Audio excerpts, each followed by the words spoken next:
शंकर पाटील गेल्या 1.5 वर्षापासून माझ्या मागे लागले। मला माहिती आहे या गावचे खूप मोठे लोक नेते आहेत, जवळचाच माणूस दिव्याखाली अंधार असतो तशी परिस्थिती असते। मी तुम्हाला शब्द देतो, आम्ही राजकारण नाही समाजकारण करण्यासाठी आलेलो आहे। उमेदवारीपासून आमची सुरुवात आहे,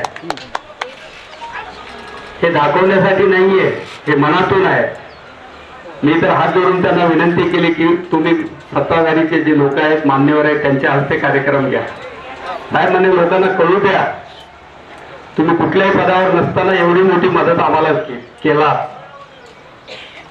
खरं तर ते बालाजी पाटील चापेकर यांना मी दुआ देतो, त्यांच्याबद्दल सुयश चिंतितो, त्यांना दीर्घ आयुष्यमान लाभो।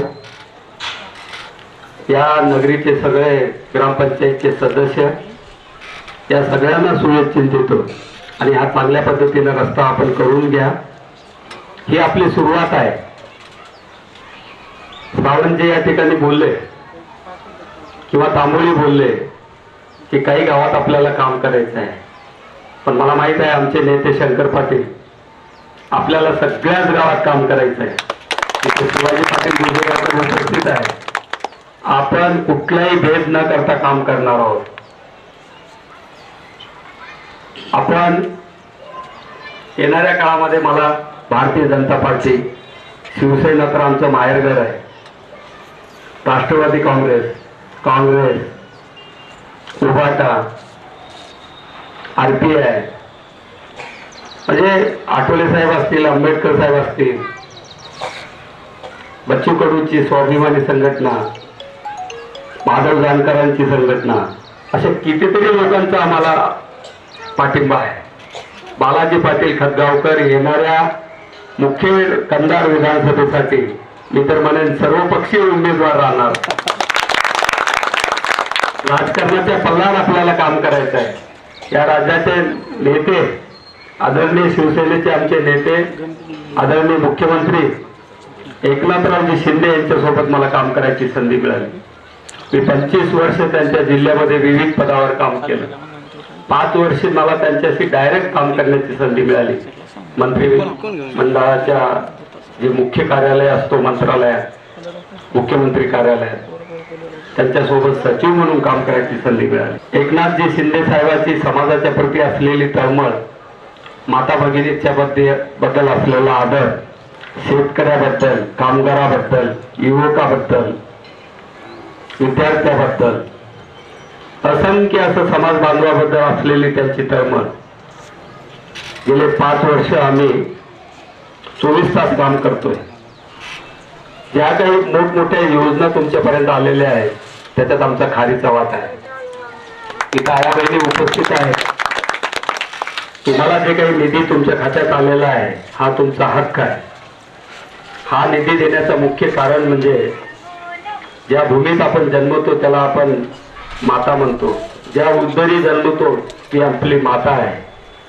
ही माता, ही महिला आणि पुरुष याच्यात कुठलाही भेद नाही। ही जाणीव करून देण्यासाठी महिलाचा उत्कर्ष, महिलाचा आदर्श, महिलाबद्दलचं एक रेस्पेक्ट त्याच्या कुटुंबात वाढावं, म्हणजे समाजात वाढावं, हा आदरणीय मुख्यमंत्री एकनाथरावजी शिंदे, दोन्ही उपमुख्यमंत्री आदरणीय फडणवीस सर, दुसरे उपमुख्यमंत्री आदरणीय अजितदादा पवार साहेब यांचा मानस आहे। म्हणून मुख्यमंत्री लाडकी बहीण योजना लागू केलेली आहे। माझी हात जोडून आपल्याला विनंती आहे, हा पैसा आपण आपल्या नातवाला, नातीला, मुलाला, मुलीला शिक्षणासाठी खर्च करावा। घरामध्ये शेतीच्या अडचणी असतील, व्यवसायाच्या अडचणी असतील, त्याच्यात मदत करावी। कोणत्याही कारणाने भाऊ असेल, नवरा असेल, आजोबा असेल, कोणी असेल घरातला व्यसनाधीन असेल, कोणी दारूसाठी पैसा मागत असेल, हात जोडून विनंती आहे, एक नया पैसा माझ्या आया बहिणींनी तो दिला नाही पाहिजे, तरच हे तुमचा सन्मान राहील। आणि ही योजना आता कोणी बंद करू शकणार नाही, ही याच्यापेक्षा मोठ्या पद्धतीने यापुढे चालू राहील। त्याचं कारणच आहे की समाज निर्णयामध्ये महिलांचा निर्णय फार महत्वाचा आहे। ज्या घरी आईचा बहिणीचा आदर होतो तो कुटुंब वेगळा असतो. उमरदरीमध्ये असे भरपूर कुटुंब असतील की त्या कुटुंबाची प्रगती खूप झालेली आहे. ही प्रगती आपल्याला प्रत्येक कुटुंबात करायचं आहे. राजकारण म्हणजे आपल्याला काहीतरी विकास कामं केले, भाषणं केले अशा पद्धतीनं नाहीये. गेले 2 वर्ष मुखेड आणि मुखेड परिसरातील खूप मान्यवर मंडळी मुख्यमंत्री आणि वरिष्ठाकडे बालाजी पाटील खतगावकर यांना या ठिकाणाहून उमेदवारी देऊन राजकारणामध्ये यावं याच्यासाठी खूप लोकांनी आमच्याकडे मंत्रालयामध्ये वर्षावर खूप मागणी केली. मी त्याची खातरजमा केली. पूर्ण मुखेड आणि कंधार परिसरात फिरलो आणि लोकांचा उत्साह पाहून मी निर्णय घेतला की येणाऱ्या विधानसभेला आपण उमेदवार राहणार आहोत. ही आपली सुरुवात आहे. चाफेकर आपल्याला खूप काही करायचं आहे, तर आपला मी जास्त वेळ घेत नाही. चाफेकर आणि त्यांचे सर्व सहकारी, ग्रामपंचायतचे सगळे सदस्य आणि एवढ्या प्रतिष्ठित संख्येने उपस्थित असलेले माझे बांधव, महिला, यांना सर्वांना शुभेच्छिंतितो. आणि पुढे आपल्याला खूप काम करायचं आहे. मुख्यचे खूप प्रश्न आहेत, शिक्षणाचे प्रश्न आहेत, आरोग्याचे प्रश्न आहेत, विकासाचे प्रश्न आहेत, रोजगाराच्या संधी या ठिकाणी नाही. आपल्याला कारखाने करायचे आहेत, MIDC करायची आहे, खूप काही असे धरणाचे कामं करायचे आहेत जेणेकरून पशुचं आणि शेतीचं पाण्याचा प्रश्न मिटवायचे आहे. आणि काहीतरी असं मास्टर प्लॅन घेऊन आम्ही येणारे 20-25 वर्ष काम करणार आहोत.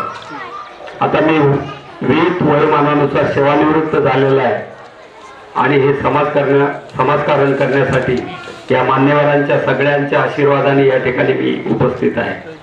मी एवढीच अपेक्षा करतो, माता भगिनी आणि त्यांचे सर्व कुटुंबीय येणाऱ्या विधानसभेच्या निवडणुकीमध्ये सदैव बुद्धीने मतदान झाला पाहिजे. कोणी म्हणतो म्हणून मतदान नाहीये. तुमच्या आत्म्याला काय वाटतं तो विचार करून मतदान झाला पाहिजे. एवढी अपेक्षा करून मी माझी रजा घेतो. जय हिंद, जय महाराष्ट्र.